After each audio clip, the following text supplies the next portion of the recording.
Okay, maybe you've been wondering, where's Kira, what's he's been doing, but the question at the forefront of everybody's mind is always going to be, how's Web3 doing? Is Web3 doing great? So we're back. We're going to look. There's not been that many updates, unfortunately, but we've got Aragon DAO faces governance crisis. What's going on with Aragon?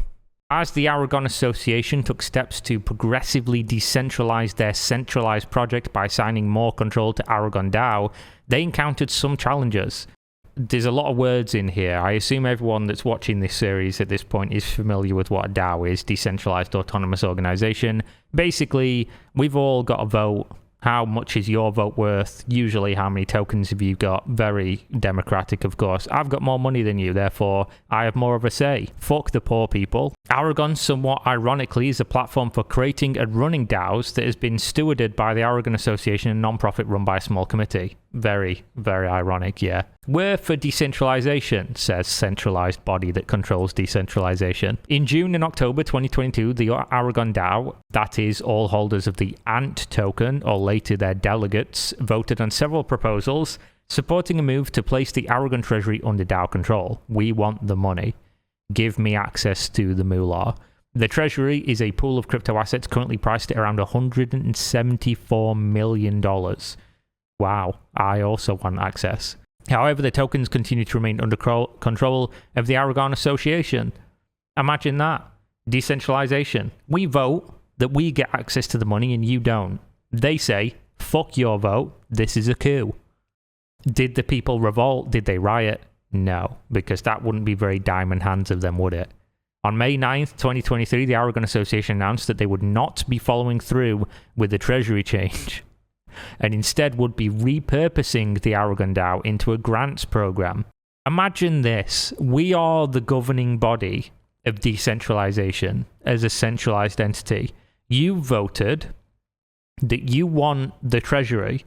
We, who value decentralization, of course, and would never go against what the decentralized autonomous organization of our ecosystem wants, say no. Fuck your vote. Fuck your decentralization. You're now a grants program. Pat you on the head, little Timmy. Good boy. Thanks for the tokens. They attributed the decision to coordinated social engineering and a 51% attack on the DAO that began shortly after a small portion of the Treasury assets were transferred. A week before the announcement, Aragon also banned a group of token holders from the group's Discord channel. Very decentralized of you.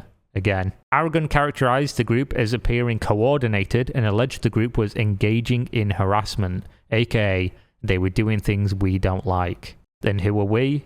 We are the fucking overlords of the decentralized, non-decentralized platform. They claimed the group were members of the Risk-Free Value Raiders, the RFVR, which they described as a sophisticated, well-resourced and coordinated group of actors that target crypto projects with an imbalance between the value of their token and treasury.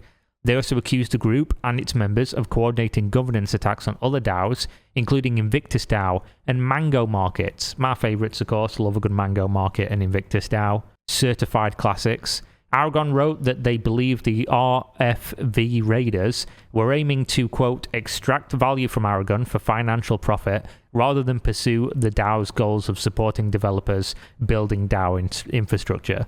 One of the band members told a different story. Imagine that. Imagine that. Publishing and later taking down a statement in which he claimed that they were trying to get answers to questions about why the Aragon team was so slow to enact the DAO vote. We find these bans, failure to empower the community with treasury transfers, and overall lack of transparency to be frustrating and against the ethos of both what DAOs are meant to be and what Aragon team members have repeatedly said they stood for. However, these actions have become a common pattern for Aragon, he wrote. Yeah, imagine that. Imagine somebody in control of $174 million going against their ethos and not handing over control of said $174 million. I can't imagine a human ever doing that. I really can't. A human in cryptocurrency as well? That's crazy. Who would have guessed? It's almost as if this was a stupid fucking idea. On May 11th, Aragon apologised for how they handled the crisis, unbanned the banned Discord members. I thought they were sophisticated attackers. How would you ever unban these people? Everything's going to go to shit now.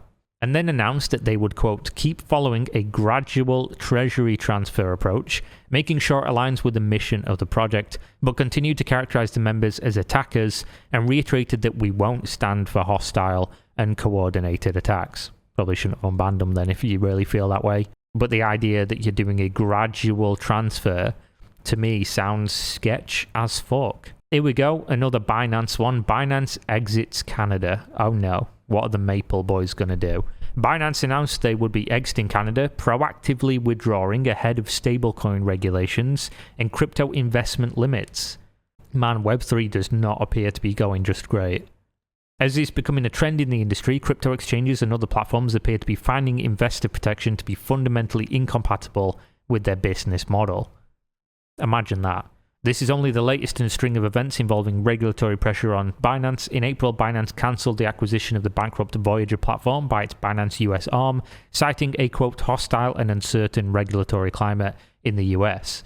This move came shortly after a March lawsuit from the US CFTC against Binance and its CEO. Elsewhere, Binance closed its derivatives arm in Australia in April, citing issues with the Australian securities regulator. This, I don't think, is going to slow down.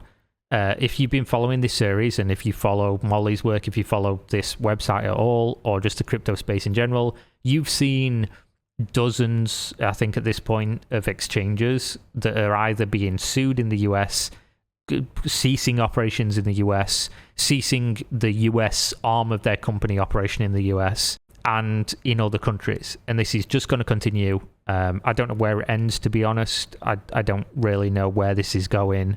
It seems like at this point, the US is pretty firmly on the side of these things are probably, at least most of them, securities.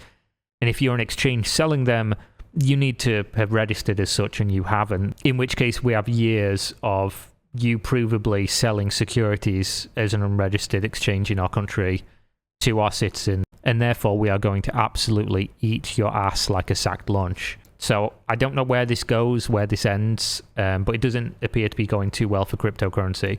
If you look at exchanges, Binance is obviously by far, by a country fucking mile, the largest cryptocurrency platform, centralized exchange in the world, as you can see here. So if Binance is getting pushed out of places like Canada, pretty big places, although not the biggest population in terms of actual human numbers, probably not the biggest population in terms of people putting money into cryptocurrency. If they're getting pushed out of places, if they're getting sued in America, what's it going to be like for the other boys, and what is this going to mean to the overall landscape?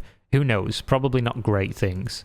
And here's another one. Citing regulatory concerns, Bakkt delist 25 of 36 crypto tokens on newly acquired Apex Crypto. What the fuck is an Apex Crypto? The American corporation Bakkt recently acquired Apex Crypto, a Chicago-based crypto trading service. Bakkt shares a majority owner with a New York Stock Exchange. Ooh. Shortly after the deal closed, Bakkt delisted 70% of the tokens on the platform, including major tokens ApeCoin. Oh no. First they came for the ApeCoin, and I said nothing, for I held no ApeCoin.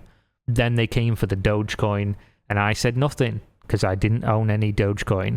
But then they came for Pepe Coin. Jesus Christ, what is wrong with me? Avalanche, AVAX, Chainlinks, put that pussy on a chain wax, which is Link, Phantom, FTM, Filecoin, Phil, MakerDAO, MKR, Stellar, XLM, and others.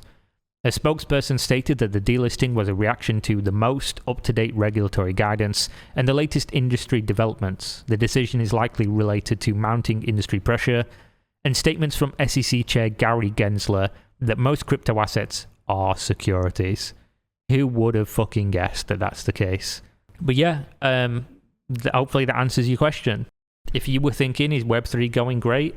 Yeah, seems to be going about as good as it usually is. No hacks on here though, although if you go on Twitter, there are some. There's been a lot of influencer rug pulls again in the last week, and I'm sure we'll see some of those over the next week or so when I log back on Twitter and decide I need content. But there we go. Thanks for watching as always. See you next time. Peace out.